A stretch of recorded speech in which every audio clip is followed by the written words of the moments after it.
Hi guys, it's Adria. Welcome back to my channel. I am starving, so we're just gonna spare the intro today. Let's just eat some Chick-fil-A and have a chat conversation. My brain has officially stopped working. We're gonna mukbang today. Got French fries, and we have chicken nuggets, and of course the famous lemonade. So yeah, I know I'm skinny, but your girl can eat. I'll probably still be hungry by the time this is over. I'm filming on a new camera.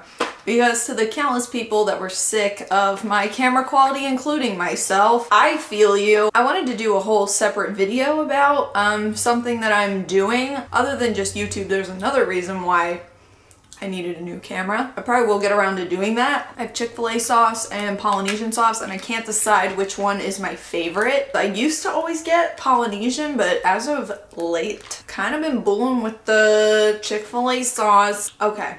A few videos ago, I did a video with Brandon, which, Brandon, thank you for the Chick-fil-A. I did get a few comments that were saying like that Brandon just emits like a terrible energy or something like that, and not supportive of me at all, and like let's just talk about relationships, okay? I am no relationship expert, right? But I hate playing with my hair while I'm eating. Maybe I'll just do this. I've seen dysfunction, girl. I've been in a dysfunctional relationship. So, ooh, you know what would be fun while I'm doing this? To see how compatible Brandon and I are. Star sign compatibility. I don't even know if I 100% fall for the whole astrology thing. It's fun to look at. Okay, I'm a Leo and my partner's star sign is a Taurus. Leo and Taurus love compatibility. Let's see. This should be interesting. When Taurus and Leo come together in a love affair, they can be a great couple because they know how to stroke one another's egos and love to have their own stroked. I don't know about that. Why did an ad just pop up on my... Can I read something for 5 minutes? Taurus needs plenty of affection, while Leo likes compliments, very true, and wants to be adored and admired, me. They're both extremely loyal and possessive lovers. Since they have such similar desires, they can generally provide for one another's needs quite well. This is interesting. Okay, these two signs both love status and possessions. Not really. I'm sentimental. I'm not really like superficial. I'd rather have something extremely old and useless to everybody else than something brand new and like very valuable. Leo is often flamboyant. I mean, hi. Though they can work together quite well, it's not all roses between these two. Uh-oh. Both signs are very stubborn and must work hard to understand and accept one another.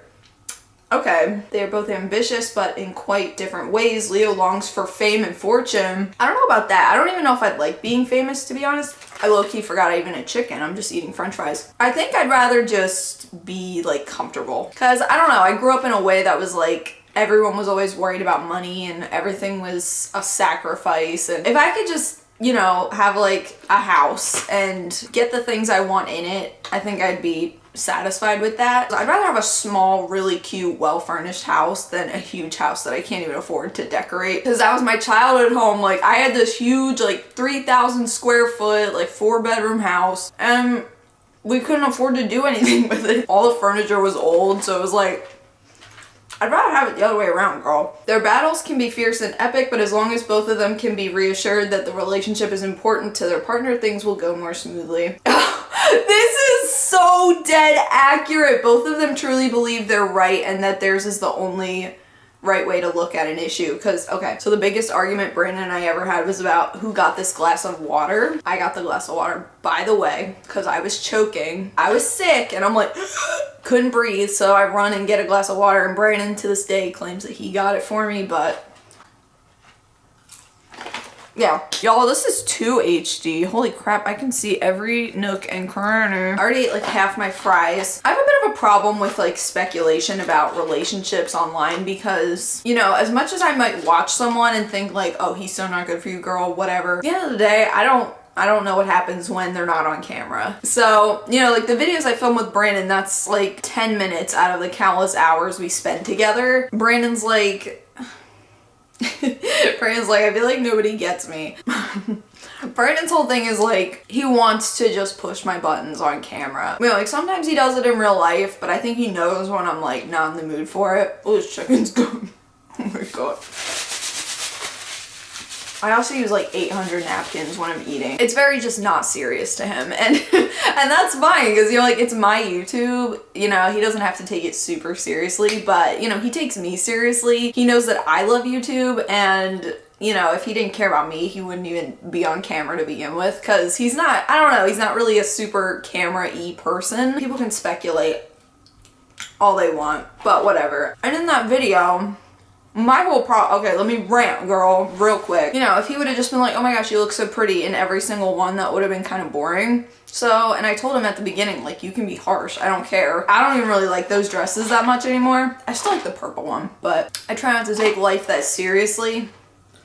And, you know, and other people were saying, like, you know, I joke around like that with my significant other, that's not abnormal. In conclusion, Brandon is the most supportive person. He always makes sure I have what I need. You know, he's there for me. He gets me like nobody else. He gets all my ups and downs. He gets how I think. If he wants to joke around and roast me from time to time, I roast him too. I straight up roast him too. But anyway, what else is going on? I had another run-in with my neighbor. I can't with this. Can't wait to move out of here, guys. Seriously. This is the second time she's now come to my door about these chairs that are outside, and I guess they were like abandoned or something. I guess the last person that lived in my apartment had these chairs and they left them outside, and she's left like 2 notes. Why did I turn like foreign for a second? 2 notes about it, and I'm like seriously, dude. She was knocking at the door so aggressively, and I could like hear her like talking to herself through the door. It was so weird and creepy. If it was a guy, I would have already gone to the police by now. So I'm like this close, girl. And I already told my landlord that, like, I'm this close to going to the cops and like complaining about harassment. Like, seriously, I shouldn't have to live like this, and I shouldn't be having dreams about somebody breaking into my house because I'm just, you know, and that's always been like my biggest fear, is someone breaking into my house. And I feel like all these weird encounters with my neighbor just doesn't help it. And like I said this to my mom, you know, she better hope somebody doesn't break into my apartment, because she will be suspect number 1. You know, if I come in here and it's like ransacked, suspect numero uno, that's her. And, you know, even my mom was saying like, oh, you should just be nice to her at this point. I'm like, no. No, I won't be mean to her, but I'm not gonna be nice to her. I'm just not gonna be anything to her. I'm just not going to talk to her. You know, she burned that bridge. I didn't do that. If this was someone in my real life and we were having a problem, I would want to work it out if it was someone I genuinely cared about. But like, I don't know you, so you yelled at me and accused me of spying on you. And this is something else I realized. You know how, like, if you're like dating and someone accuses the other of cheating, right? It's like, where did that accusation come from? Because they could be the ones cheating. They might cheat. They would think about cheating. You don't really accuse people of something that you wouldn't yourself do, typically, unless it's like really far out there crazy crime, girl. I think she just came out and just started accusing me of spying on her because she was just gonna spy on me. You know, she's the creep and the weirdo and has nothing better to do than to keep track of when Brandon's home and when he's not. First of all, not accurate, creepy nonetheless. Like, she said that to him. We were outside the one day. She's like, oh, I noticed you get home on this day. Sometimes, but not always, but you're weird. And was like, well, what's your last name gonna be when you get married? Are you gonna take his last name? You don't have to tell me your last name if you don't want. I was like, what the heck is actually wrong with you? Girl, all the other neighbors I've ever had in my life, I've never, ever, it's just weird. And this morning, I swear on my life, she was like banging my floor, her ceiling, with a broom. I also heard her yelling on the phone. I'm assuming it was one of her kids. This is how loud she is too, that I can actually hear it. I've never been able to hear neighbors before. You're in trouble. Oh, she's just like, no, I'm not gonna answer the door to you. You're like a loose cannon. Get away from me. Still have a few left. How many pieces was this? I don't even know. Oh, 12? I usually get the 8, and look, there's 4 left. I think I'll save those for later. You guys want to hear something relatable? Being an adult is having like 1 meal a day. 1 large meal, and the rest is just like snacks. You haven't reached adulthood until you do that. I don't know, was this entertaining? Was this boring? Was this lame? Was this stupid? Was this pointless? I feel like we got to talk about a few things. I wanted to do a video of like me going over all of the hairstyles I've had over the years. I thought that would be fun. I was having this conversation with my mom. I feel like I've had nothing but hair fails since birth. It just feels like it's like my brand. I don't know, I can't escape it, cause, and my mom even asked me if like my hair fill videos are on purpose, and I told her, I'm like, I wish I could hide behind that. I wish I could be like, yeah guys, you found me out, it's all fake. You know, oh my gosh, like totally I do this on purpose, you know, because it's funny. I'm just actually that bad at executing something properly.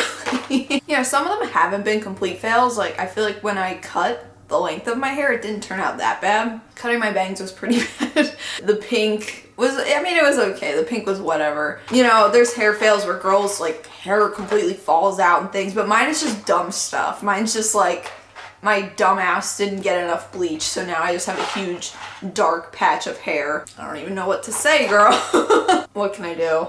Chick-fil-A french fries might be the best. While we're on the topic of fears, kind of, one of my fears is like eating something while I'm completely alone and like choking to death. Just that fear of like not being able to help myself. Today's Twitter shout out goes to Sarah SMG. My girl Sarah Gilman. Hey girl, what's up? Thank you guys for eating with me. Maybe you learned something about me. I don't know. Do you like my new camera? Is the quality good? And do you guys like mukbangs? Because if you do, I could do more. I eat a lot. But yeah, I will see you guys again real soon. Until then, panda hugs. Love you guys.